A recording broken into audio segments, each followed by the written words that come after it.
নমস্কার। আজকে আমি আপনাদের নিয়ে যাব আমার দুর্গাপুজোর প্রস্তুতি ছোট্ট যাত্রায়। বাঙালির সবথেকে বড় উৎসব দুর্গাপূজা।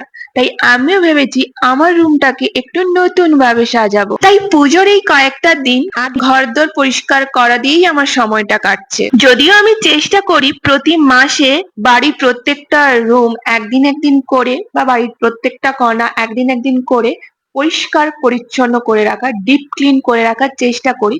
পুরো বাড়ি তো আর একদিনে করা সম্ভব নয়। তো আমি ওই একটা একটা দিন করে এক একটা রুম বা বাড়ির এক একটা জায়গা পুরো ডিপ ক্লিন করার চেষ্টা করি। কিন্তু ওই যে ধুলো তো আর বাঁধা মানে না। সত্যি বলতে একটু আমার অগোছালো বা অপরিষ্কার জিনিস পছন্দ নয়। তাই আমি চেষ্টা করি যতই ব্যস্ত থাকি না কেন, এই ব্যস্ততার মাঝেও মাসে আমি মোটামুটি যেকোনো কয়েকটা দিন বের করে আমি আমার পুরো বাড়িটাকে ডিপ ক্লিন করার চেষ্টা করি আমি আমার মতো করে।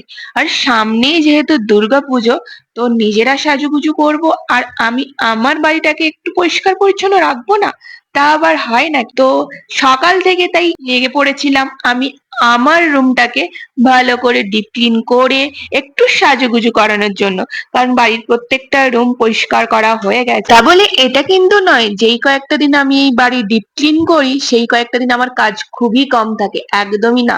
যেমন স্কুল থাকে তেমনই আমার পড়ানো থাকে, নিজের টুকিটাকি কাজবাজ তো আছেই। হ্যাঁ, টুকিটাকি কাজবাজের মধ্যে এগুলোও পড়ে, বাড়িটাকে ডিপ ক্লিন করা।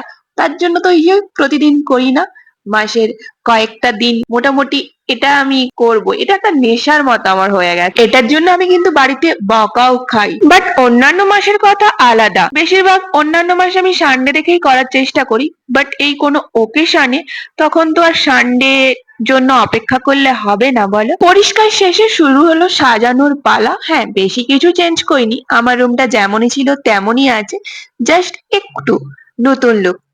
আমরা দুর্গাপুজোতে নতুন জামা কাপড় পরবো, আমার রুমটাকে একটু ফ্রেশ লুক দেবো না, তা আবার